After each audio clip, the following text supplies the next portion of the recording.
Hola, sean todos bienvenidos a este nuevo audiolibro titulado La serpiente y las alas de la noche. Prólogo. El rey no sabía entonces que su mayor amor sería también su perdición, ni que lo uno o lo otro llegaría en forma de criatura humana diminuta e indefensa. Ella era un palpitar solitario en medio de una inmensa decadencia, el único ser mortal en cientos de kilómetros. La niña tendría unos 4 años, 8 quizás. Costaba saberlo porque era diminuta, incluso según los estándares humanos. Una criatura frágil de pelo negro y liso que enmarcaba unos enormes ojos grises. En algún lugar, enterrada bajo las vigas carbonizadas y los escombros, yacía su familia, probablemente aplastada e irreconocible. O quizá sus cadáveres destrozados habían quedado a merced de la noche, de depredadores como los que entonces acosaban a la criatura, contemplándola con el mismo interés que un halcón concedería a una liebre. Los humanos, por supuesto, no eran más que eso en aquel mundo, presa, plaga o con frecuencia ambas. Los 3 hombres, alados, aterrizaron delante de ella, sonriendo por su suerte. La pequeña se revolvió enseguida entre los escombros que la retenían. Supo lo que eran. Identificó sus colmillos afilados, las alas negras sin plumas y quizá incluso los uniformes que vestían. El morado intenso del rey Ea, nacido de la noche. Tal vez los hombres que habían incendiado su hogar también llevaban uniformes como aquellos. Pero no podía echar a correr. Tenía la ropa hecha jirones y estaba irremediablemente atrapada en los escombros que la rodeaban. Era demasiado pequeña para mover las piedras. «Miren, un corderito». Los hombres se acercaron.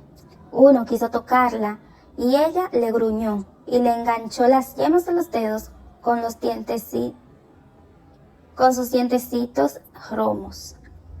El soldado protestó irritado y apartó bruscamente la mano mientras su compañero reía. «Corderito, víbora más bien, o cobra», espetó burlón otro de ellos. El soldado, al que la niña había mordido, se frotó la mano y se limpió unas gotas de color escarlata oscuro. Se dispuso a atacar a la pequeña. «No importa», refunfuñó. «Saben igual. Y no sé ustedes, capullos, pero yo tengo hambre después de una noche tan larga». Pero entonces cayó sobre ellos una sombra que los detuvo. Agacharon la cabeza en señal de reverencia. Se estremeció el aire frío, la oscuridad se enrocó en sus rostros y en sus alas como el cuchillo que acaricia un cuello.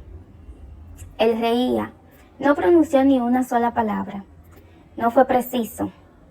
En cuanto hizo acto de presencia, todos sus guerreros guardaron silencio.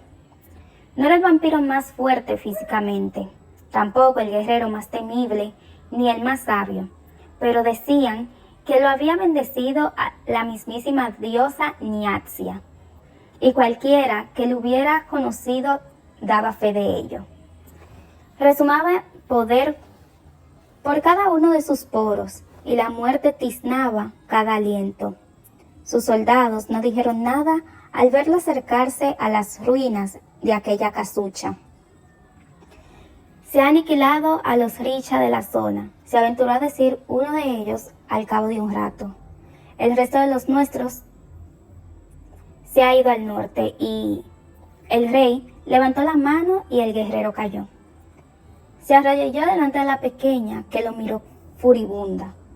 «Qué joven», se dijo. La vida de aquella criatura de apenas un puñado de años no era nada comparada con sus siglos de existencia. Aún así, sus ojos, brillantes y plateados como la luna, albergaban un odio intenso. «¿La han encontrado aquí?», preguntó el rey. «Sí, mi señor». «¿Es ella la razón de que te sangre la mano?». Se oyeron unas risitas mal disimuladas de sus compañeros. «Sí, mi señor», contestó el otro un tanto avergonzado. Pensaron que se burlaba de ellos. No. Aquello no tenía nada que ver con ellos. El rey acercó la mano a la niña y ella se defendió. Dejó que lo mordiera, no movió la mano, ni siquiera cuando los dientes de la pequeña, aun siendo minúsculos, se clavaron hondo en el huesudo índice. Ella lo miró a los ojos sin pestañear, y él le devolvió la mirada fija con interés creciente. Aquella no era la mirada de una criatura aterrada, que no sabía lo que hacía, sino la de alguien que sabía sin lugar a dudas que se enfrentaba a la muerte misma, y a pesar de aquello, optaba por escupirle a la cara. Una pequeña serpiente, una culebrilla, masculló. Los hombres que tenía a la espalda rieron, los ignoró, no bromeaba. ¿Estás sola?, le preguntó con ternura. La niña no respondió, no podía mientras le mordía. Si me sueltas no te haré daño, le prometió. La niña no hizo semejante cosa y siguió mirándolo con rabia, mientras una gota de sangre le caía por la barbilla. El rey esbozó una sonrisa. Bien, no debería fiarte de mí. Recuperó el dedo y con cuidado sacó de las ruinas a la niña, que no dejó de revolverse. Aún en plena agonía de violenta resistencia, guardaba absoluto silencio, y hasta que la cogió en brazos, cielos, era tan ligera que casi podía sostenerla con una sola mano. No reparó en lo herida que estaba y en que su ropa harapienta se hallaba empapada de sangre. Cuando se la arrimó al pecho, el aroma dulce de aquella sangre le impregnó las fosas nasales. La pequeña se tambaleaba al borde del precipicio de la inconsciencia, pero se resistía, con el cuerpo en tensión. Descansa, culebrilla, nadie te hará daño. Le acarició la mejilla y ella quiso morderle otra vez, pero una chispa de agonía imbuía las yemas de los dedos de él. Con aquel suspiro de noche llegó un sueño sin ensueños, tan profundo que ni siquiera aquella fierecilla pudo combatirlo. ¿Qué quieres que hagamos con ella?, preguntó uno de los soldados. El rey pasó a grandes zancadas por delante de ellos. Nada, me la llevo yo. Se hizo el silencio. Aunque no los veía, el rey sabía que se miraban confundidos. ¿A dónde?, preguntó uno por fin. A casa, contestó el rey. La niña dormía, aferrada a una manita a la camisa de seda del rey, luchando todavía. De aquel modo discreto, aún dormía. A casa, se la llevaba a casa. Porque el rey de los vampiros Ea, conquistador de la casa de la noche, bendecido por la diosa Niaxia, y uno de los hombres más poderosos que hubiera pisado aquel reino o el siguiente, había visto un fragmento de sí mismo en aquella criatura, y allí, justo debajo de su puñito apretado, algo cálido y agridulce, se le agitó en el pecho al verla, algo más peligroso que el hambre. Cientos de años después, los historiadores y los eruditas analizarían aquel instante, aquella resolución que algún día acabaría con un imperio. ¿Por qué haría algo semejante? ¡Qué extraña decisión!, murmurarían, y ciertamente lo era. Al fin de cuentas, los vampiros saben mejor que nadie lo importante que es protegerse el corazón, y el amor es más afilado que ninguna estaca. Primera parte. Crepúsculo. 1. Todo empezó como un ensayo, un jueguecito, un pequeño ejercicio, algo que necesitaba demostrarme a mí misma. No tenía claro cuándo se había convertido en deporte, en mi vergonzosa rebelión secreta. Quizá para algunos fuera una estupidez que yo, humana, cazara de noche, cuando me encontraba en una considerable desventaja en comparación con mis presas, pero ellas actuaban de noche, de modo que yo también. Me pegué a la pared, con el puñal bien sujeto en las manos, hacia una noche cálida, de esas en las que el calor del sol se adhiere a la humedad porosa del aire, hasta mucho después de que se ponga el sol. El hedor quedaba suspendido en una densa nube podrida. de comida rancia, de la basura de los callejones, sí, pero también de carne descompuesta y sangre. Los vampiros no se molestaban en recoger cuando terminaban en los distritos humanos de la Casa de la Noche. En teoría, los humanos estaban a salvo allí, entre las murallas del reino. Eran ciudadanos, aunque inferiores, más débiles que los nacidos de la noche en todos los sentidos. Sin embargo, esa segunda verdad a menudo hacía irrelevante la primera. El hombre era un Ia, con las alas bien pegadas a la espalda. Por lo visto, no hacía mucho uso de la magia, porque no las retraía para que la cacería fuera más fácil. O a lo mejor disfrutaba del efecto que tenía en su presa. Algunos eran así, de fanfarrones. Les gustaba que les tuvieran miedo. Desde la azotea vi al hombre acechar a su objetivo, un niño de unos 10 años, aunque algo pequeño por una evidente desnutrición. El niño estaba en el patio de tierra vallado de una casa de adobe, botando una pelota en la tierra, una y otra vez, ajeno a la muerte que se le acercaba sigilosamente. Era una imprudencia tan grande que aquel niño estuviera solo por la noche. Claro, yo sabía mejor que nadie lo agotador que era crecer en constante peligro. A lo mejor aquella familia había tenido a sus hijos en casa después del anochecer absolutamente todos los días en los últimos 10 años. Bastaba con un descuido, una madre distraída que olvidara llamar a su hijo adentro, un niño enfurecido al que no le apetecía entrar a cenar. Una sola noche en la vida. Ocurriría muy a menudo, pero no esa noche.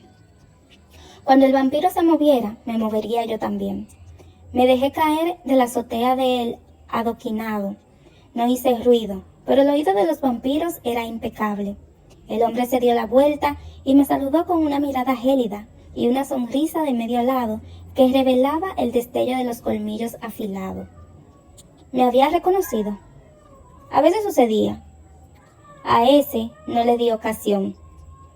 A esas alturas ya era casi una rutina, un sistema que había pulido hasta la perfección en cientos de noches como aquella.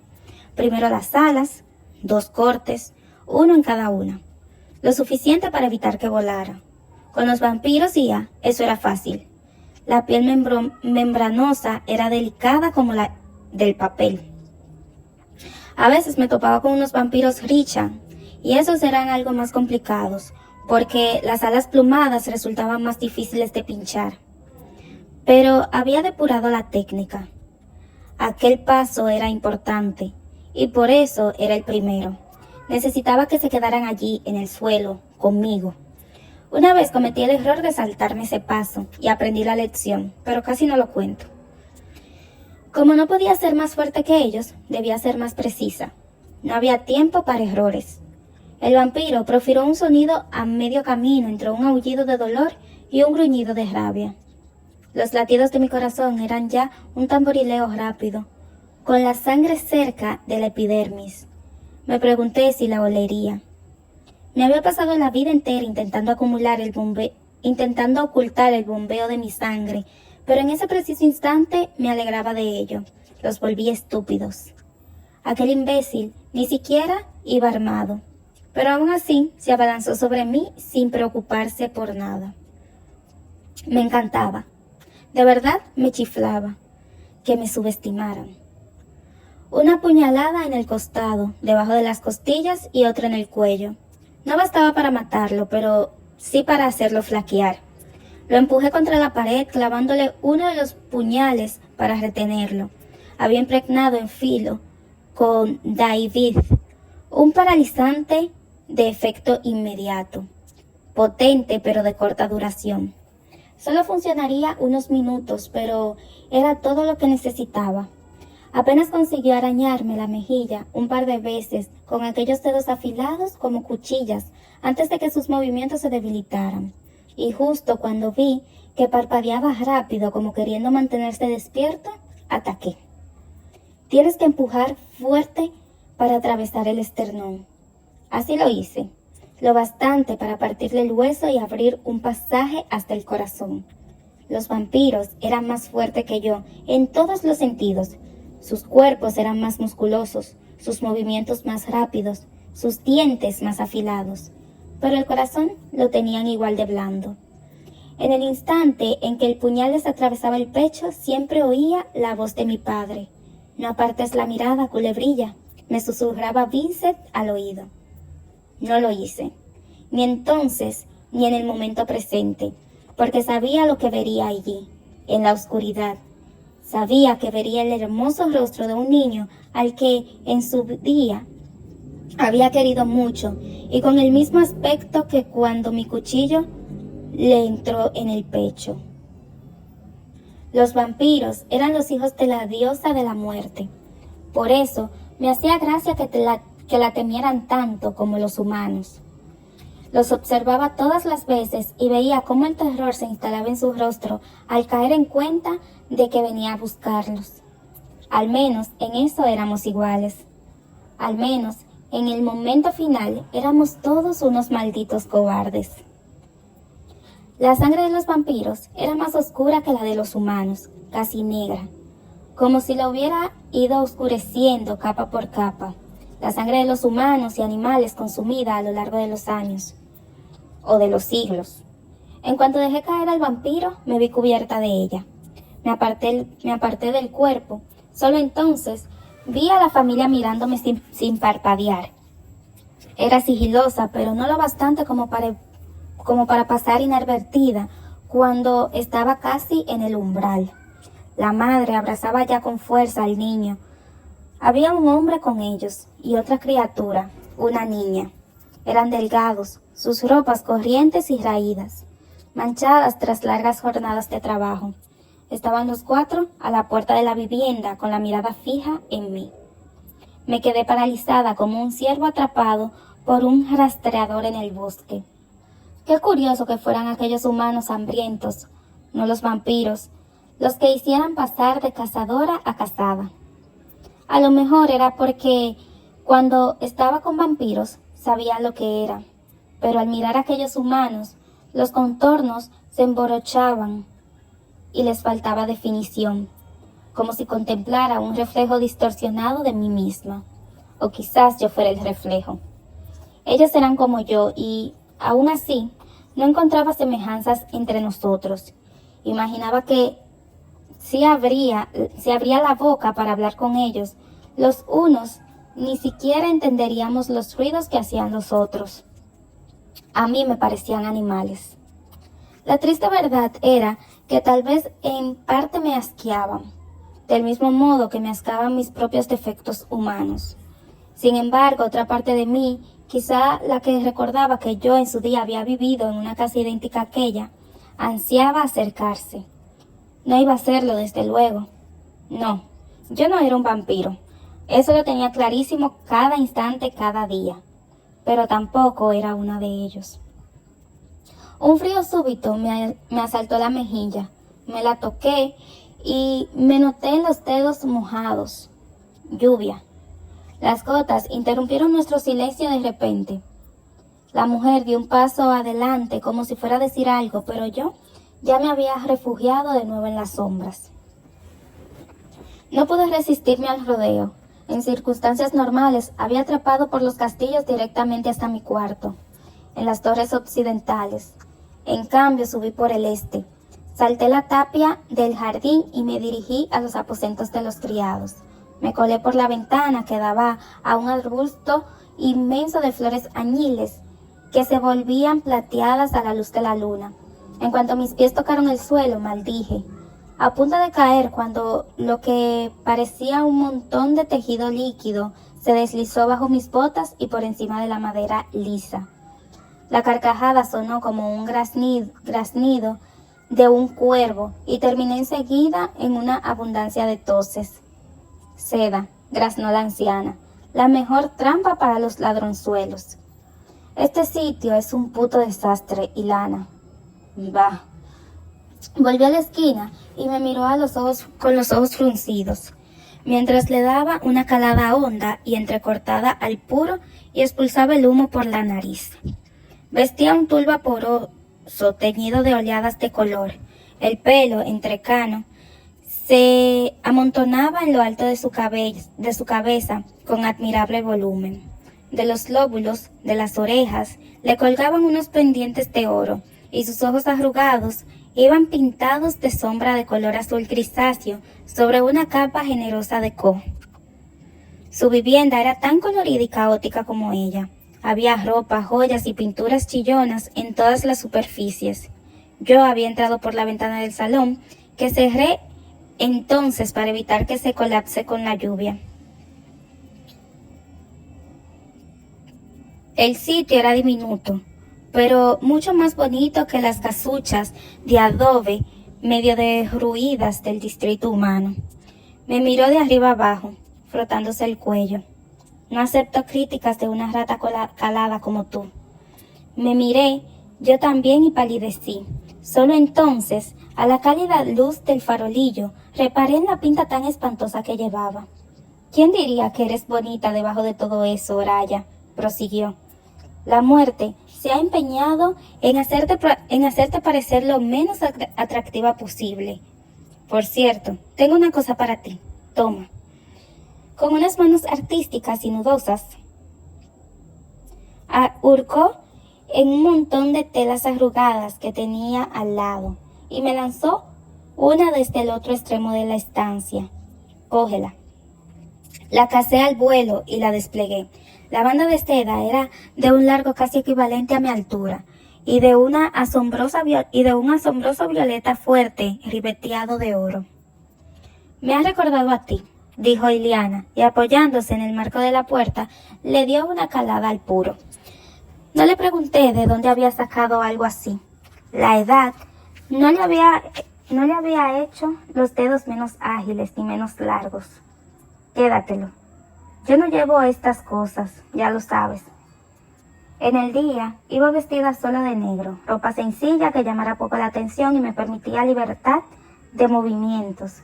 Jamás llevaba nada vistoso porque atraería miradas indeseadas, ni vaporoso porque permitiría a alguien atraparme, ni demasiado apretado porque me impediría luchar o huir. Casi siempre iba de cuero, aún con el calor espantoso del verano, protegía y era flexible. Admiraba las cosas bonitas como cualquiera, desde luego, pero estaba rodeada de depredadores. La supervivencia estaba por encima de la coquetería. Ilana resopló burlona. Sé que a ti también te gusta la ropa fina, ratilla, aunque te dé demasiado miedo llevarla. Condenada vergüenza. Los jóvenes no saben disfrutar de la juventud ni de la belleza. Es un buen color para ti, por mí, como si bailas desnuda en tu cuarto con ella.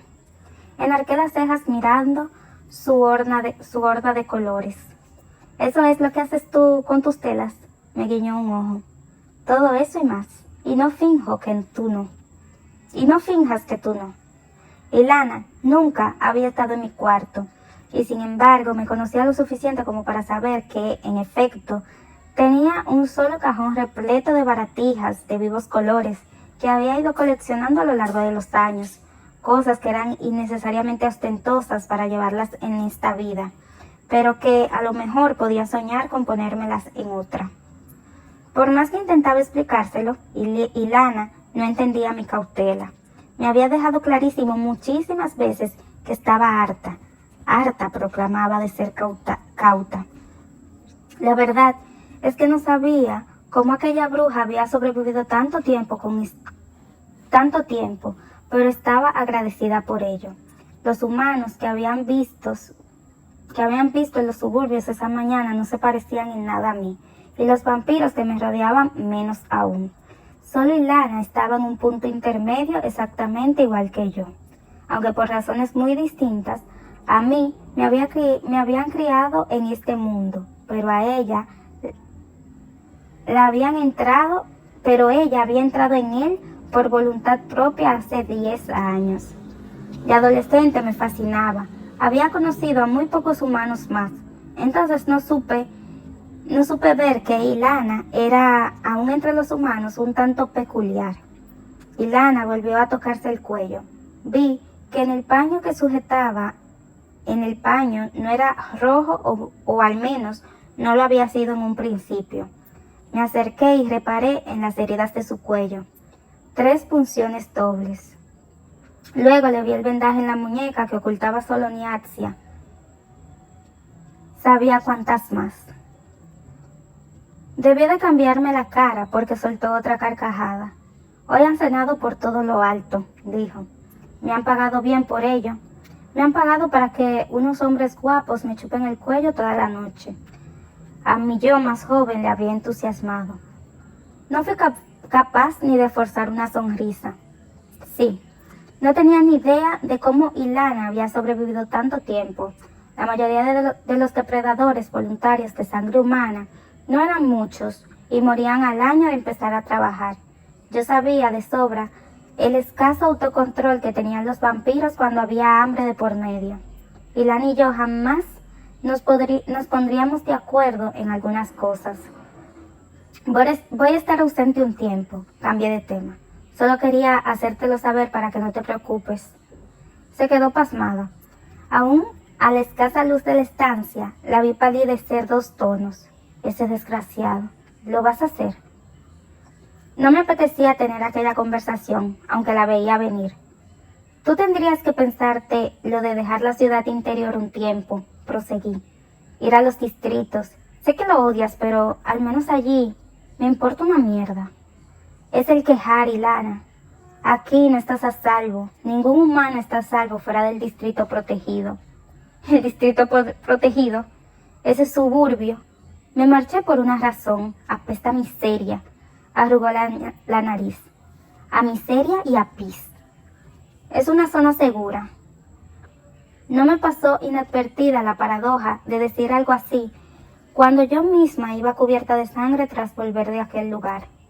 Bah, la seguridad está sobrevalorada. ¿Qué clase de vida es esa?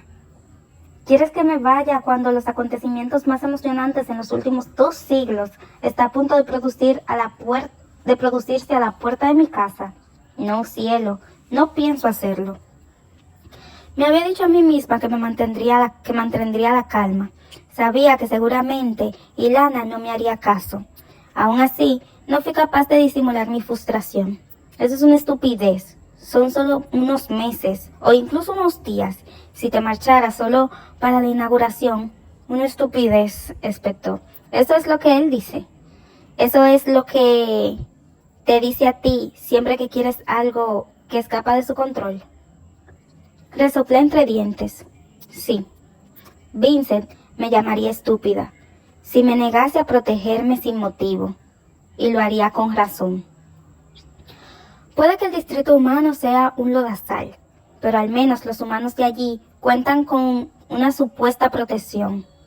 Allí no sabía qué le ocurriría a Ilana ni a ningún humano de la ciudad interior una vez que empezara el Quejari, sobre todo a una que ya había renunciado a su sangre. Había oído historias de cómo se utilizaban a los humanos en aquellos torneos. No sabía qué había de cierto y qué de exageración, pero me revolvía el estómago.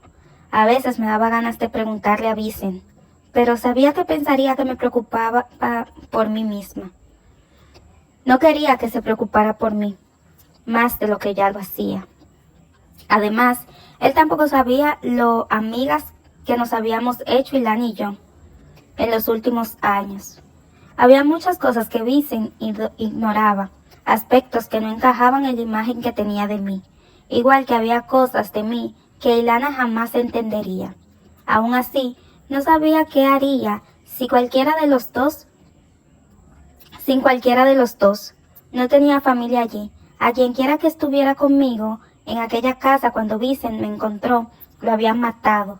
Si me quedaba parientes lejanos, estaban atrapados en algún lugar fuera de mi alcance, al menos hasta que ganara el Quejari. Pero tenía a Vincent y a Ilana, y ellos se habían convertido en todo lo que yo imaginaba que sería una familia. Aunque ninguno de los dos fuera capaz de entender todas las partes contradictorias de mi persona.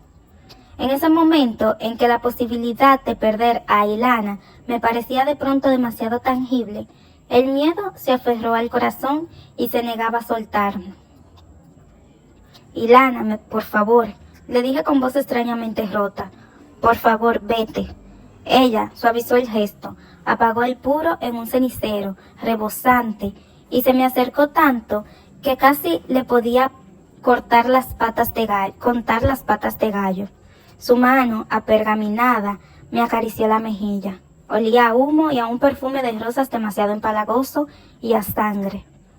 Eres muy dulce, me dijo. Cáustica, pero dulce. A tu estilo ácido, como la piña. Muy a mi pesar esbocé una sonrisa. Como la piña. Qué palabra tan absurda. Conociéndola seguramente se la había inventado. Pero estoy segura, cielo, de que estoy cansada de tener miedo. Me marché del distrito porque quería ver cómo eran las cosas aquí. Y ha sido una aventura tan apasionante como me imaginaba. Me juego la vida diaria estando aquí, igual que tú. No hace falta que hagas ninguna estupidez. Que no te importe es una forma de rebeldía. Sé que lo sabes también como yo, aunque escondas los colores al fondo de la cómoda. Me miró a propósito la ropa manchada de sangre, aunque lo ocultes en las sombras de los callejones del distrito. Por favor, Ilana, solo una semana, aunque no sea durante todo el quejar, y toma, le devolví el pañuelo. Toma esta cosa tan estridente y dámela cuando vuelvas, e incluso te prometo que me la pondré. Guardó silencio un buen rato, luego cogió la seda y se la guardó en el bolsillo. Vale, me iré por la mañana. Solté un suspiro de alivio, pero tú, ratita, testaruda, me cogió la cara con las manos, aplastándome las mejillas. Tú, ten cuidado. No te voy a sermonear sobre lo que él te está obligando a hacer. Me zafé de aquellas manos que me apretaban con una fuerza asombrosa. No me está obligando a hacer nada. Bah, menos mal que me había apartado, porque la réplica fue tan furiosa que llegó acompañada de saliva. No quiero ver cómo te conviertes en una de ellos. Cerró la boca de golpe. Sus ojos exploraron mi rostro y una oleada de emoción inquietante, intensa, le barrió el semblante. Sería un puñetero aburrimiento. No era eso lo que iba a decir, yo lo sabía, pero Ilana y yo tenemos ese tipo de relación. Toda la cruda sinceridad, toda la desagradable ternura quedaba oculta en las cosas que no nos decíamos. Igual que yo no decía en voz alta que iba a competir en el quejar, ella no decía en voz alta que temía por mí. Aún así, me impactó verla al borde de las lágrimas. Fue entonces cuando de verdad caí en cuenta de que solo me tenía a mí. Yo por lo menos tenía a Vincent, pero ella estaba sola. Mis ojos se posaron de pronto en el reloj y solté una maldición. Me tengo que ir, lo desperté retirándome a la ventana. No bebas hasta caer muerta, vieja arpía. Y tú ten cuidado de no clavarte el palo que llevas metido por el culo, replicó limpiándose los ojos, haciendo desaparecer cualquier rastro de su previa vulnerabilidad. Menuda bruja loca, me dije con cariño para mis adentros. Abrí de golpe la ventana y dejé que el vapor de la lluvia estival me asaltara el rostro. No era mi intención callar de pronto, pero se me atascaron en la boca las palabras. Unas que solo le había dicho en otra ocasión a alguien que las merecía menos. Pero Ilana ya se había metido en su cuarto. Me tragué lo que fuera que iba a decir y salí de nuevo a la noche.